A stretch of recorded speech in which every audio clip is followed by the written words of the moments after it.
அனைவருக்கும் வணக்கம். இப்ப இந்த வீடியோல என்ன பார்க்க போறோம்னா, அந்த திருமண வாழ்க்கையில இருக்கக்கூடிய பிரச்சனைகள். இப்போ நெறைய பேர்த்துக்கு பார்த்தீங்கன்னா, கணவனுடைய கேரக்டருக்கு நேர் ஆப்போசிட்டா மனைவி இருப்பாங்க. அது சின்ன லெவலா இருக்கிற வரைக்கும் அங்க விவாகரத்துங்கிற ஒரு விஷயம் வராது. பெரிய அளவுல போகும்போது ஒரு விவாகரத்துங்கிற ஒரு விஷயம் வந்துரும். அது எதனால, எந்த மாரி கிரக பொருத்தம் இருந்தால், எந்த மாரி நம்ம மேட்ச் பண்ணிறக்கூடாது.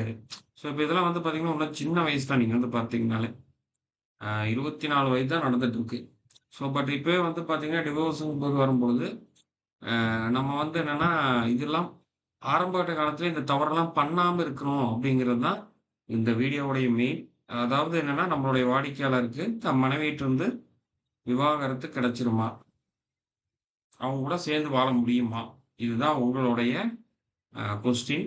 இப்போ என்னன்னா, அவங்க ஜாதகத்த குடுக்குறாங்க. இப்ப நம்ம போட்டிருக்கோம். உங்களுக்கு மத்த டீட்டெயில்ஸ் எல்லாமே ஸ்க்ரீன்ல தெரியும். மீன ராசிங்க, துலா லக்னம். இப்ப ஃபர்ஸ்ட் ஆஃப் ஆல் பார்த்துட்டீங்கன்னா, நம்ம கணவன், மனைவி அப்படிங்கும்போதே 7ஆம் பாவம் ரொம்ப முக்கியம். மனைவி ஜாதகத்துல செவ்வாய்ங்கிற காரகம் ரொம்ப முக்கியம். ஆண் ஜாதகத்துல சுக்கிரன் காரகத்துவம் ரொம்ப முக்கியம். 1ஆம் பாவம் ரொம்ப முக்கியம். அதுக்கப்புறம் 2ஆம் பாவத்தை நம்ம பார்க்கணும். இப்ப இவங்களுடைய ஜாதகத்துல நீங்க பார்த்துட்டீங்கன்னா, ஃபர்ஸ்ட் ஆஃப் ஆல் இவங்களோட இதுல லக்னத்த வச்சு ஃபர்ஸ்ட் எடுத்துப்போம். லக்னம் பார்த்தீங்கன்னா துலாம். லக்னாதிபதி சுக்கிரன்.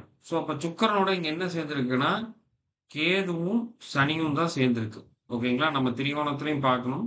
பார்த்துட்டு தான் சொல்ல முடியும். அப்ப சுக்கிரனுடைய ஃபர்ஸ்ட்டு லக்னாதிபதிங்கிறது பார்த்தீங்கன்னா, கேதுவுடைய அம்சமும், சனியுடைய அம்சத்திலயும் வந்துர்றாங்க. சரிங்களா? சரி 1ஆம் பாவம் அடிப்படையில பார்த்தீங்கன்னா, 1, 5, 9ல புதன், ராகு மட்டும் தான் இருக்கு. புதன், ராகு தான் 1ஆம் பாவத்தை இயக்கும்.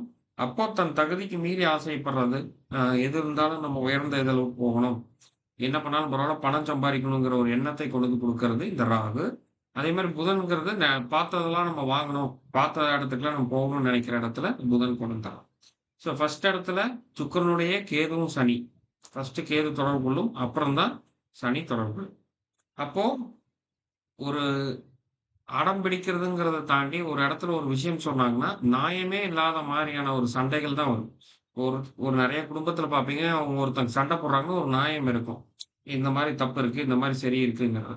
பட் இவங்க சைட்லருந்து என்னன்னா, ஒரு அ கரெக்ட்டான வாதத்த எடுத்து வைக்காம, இவங்களுக்கு என்ன தோணுதோ அதை வச்சு அத பேஸ் பண்ணி சண்டை போடுற மாரியான கேரக்டர் தான் ஃபர்ஸ்ட்டு. சரி. இப்ப ஃபர்ஸ்ட் என்ன 7ஆம் பாவத்தோடையும் சுக்கிரன், கேது சேர்க்கை. லக்னாதிபதி சுக்கிரனோடையும் கேது, சனி சேர்க்கை. இப்ப நடக்கிற திசை பாருங்களேன். புதன் திசையில கேது புத்தி நடந்துட்டு இருக்கு. இப்ப புதன் திசையில கேது புத்தி நடந்துட்டு இருக்கு. இப்ப அது 5வது மாசத்தோட முடியுது. 13/5/2025. இப்ப நம்ம என்னன்னா, இவருக்கு இதெல்லாம் சேர்ந்து வாழ முடியுமா? என்ன பொறுத்தவரைக்கும் முடியாது. டிவோர்ஸ் வாங்கலாம்ன்னு நான் முடிவுக்கு வந்துட்டேன் அப்படின்னு அவர் சொல்றாரு. இதுக்கப்புறம் நம்ம சேர்ந்து வாழ முடியுமான்னு கேள்வி. ஸோ மேக்ஸிமம் இந்த கேது புத்தி முடியிற வரைக்கும் ரொம்ப பயங்கர பிரச்சனையா தான் இருக்கும். அதுக்கப்புறம் கொஞ்சம் பிரச்சனைகள் கிளியர் ஆகும். 2028 சரிங்களா? அடுத்து சுக்கிரன். அதுவும் கேது சனியுடைய தொடர்பு இருக்கு. 2028 வரைக்குமே பெரிய ப்ராப்ளமேட்டிக்கா தான் போகும். மேக்ஸிமம் டிவோர்ஸ் தான் நடக்கும். அப்படியே விட்டுட்டாலும் 2028ல சுக்கிரனுக்கு அப்புறம் அவருக்கு இருக்கிறது 2038 10 வருடம் மட்டுமே தான் கேப். அதுவரைக்கும் தான் அ அப்பவும் சண்டை சச்சரவோட தான் இருக்கும். வாழ முடியாது. பெருசா ஒரு நிம்மதி கிடைக்காது. அதுக்கப்புறம் ஆட்டோமேட்டிக்கா என்னது, கேது திசை ஆரம்பிச்சிரும். அது கிட்டத்தட்ட அவங்களுக்கு 2045 வரைக்கும் இருக்கும். கண்டிப்பாக விவாகரத்து நடந்து முடிஞ்சிரும். ஓவராலா நம்ம என்ன சொல்லியிருந்தோம்னா, இந்த கேது புத்தி வரைக்கும் நீங்க எதுவும் டிசைட் பண்ண வேண்டாம். ஒரு 2 மாதம் வெயிட் பண்ணிட்டு, அப்புறம் டிசைட் பண்ணுங்க. பட் லைஃப் லாங் இந்த பிரச்சனை உங்களுக்கு இருக்குங்கிறத நம்ம சொல்லணும். இப்ப நம்ம என்ன இருக்குங்கிறத நம்ம உண்மையா சொல்லித்தான் ஆகணும். இதெல்லாம் மேரேஜுக்கு முன்னாடியே நம்ம பொருத்தம் பார்த்திருக்கணும்.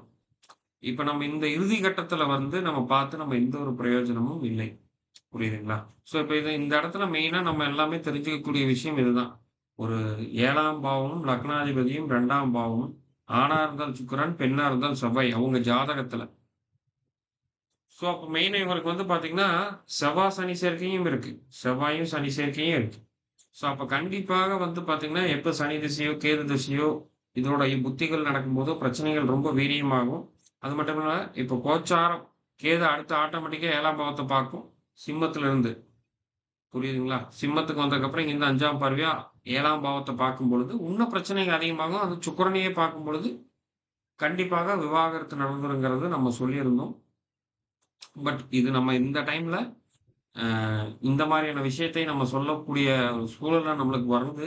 அதுக்காக நம்ம என்ன சொல்றோம்னா, முன்கூட்டியே நீங்க ஒரு ஜாதகத்தை நீங்க வந்து அ அதாவது திருமணம் பண்றதுக்கு முன்னாடியே பார்த்து பண்ணிக்கிறதுங்கிறது ஒரு மிகப்பெரிய ஒரு விஷயம். ஏன்னா, திருமணத்துக்கு அப்புறம் உங்க வாழ்க்கை ஃபுல்லாமே உங்க பார்ட்னர சேர்ந்து தான் இருக்கும். அது நெறைய பேத்துக்கு தெரியறதில்ல. கல்யாணம் ஆனா போதும்டாங்கிறத இப்ப சொசைட்டி பிரஷர்ல பண்ணிடுறாங்க. பின்னாடி அது இவங்களுக்கே மிகப்பெரிய பாதகமா வந்துருது.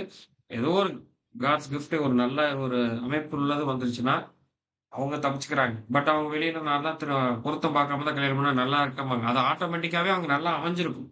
அதுதான் ரீசன். இதுதான் வந்து இயற்கை. நீங்க எடுத்து பார்த்தீங்கன்னா, அந்த ஒரு விஷயம் தான் இருக்கும். ஸோ, அதனால பெட்டர் இந்த மாரியான அம்சத்த எல்லாமே பார்த்துட்டு பண்ணும்போது, ஒரு சக்சஸ்ஃபுல் ஒரு மேரேஜ் லைஃப்ல போலாம். எல்லாத்தோடைய பிரச்சனை வாழ்க்கையிலயும் ஏதாவது ஒரு பிரச்சனைகள் வரும். அது குறிப்பிட்ட தசை போகும். அது பெரிய லெவல்ல போய் பிரியறாங்களா? இல்ல சந்தோஷமா இருக்காங்களாங்கிறது தான் நம்ம இதுல துல்லியமா நம்ம பார்த்து சொல்ல முடியும்.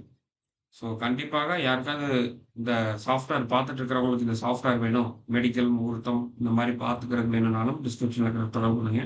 ஹாரோஸ்கோப் அப்பாயின்ட்மென்ட்னாலும் அந்த நம்பருக்கு தொடர்பு கொண்டு அப்பாயின்ட்மென்ட் பண்ணிக்கங்க. இந்த வீடியோ கண்டிப்பா பயனுள்ளதா இருக்கும்னு நம்புறேன். யாராவது ஜாதகம் பொருத்தம் பார்க்குறாங்களா? இல்ல பார்த்துக்கிட்டு இருக்கிறவங்க, பிரச்சனை இருக்கிறவங்களுக்கு இந்த வீடியோ அனுப்பிவிடுங்க. கொஞ்சம் யூஸ்ஃபுல்லா இருக்கும். மீண்டும் இன்னொரு வீடியோல சந்திப்போம். நன்றி, வணக்கம்.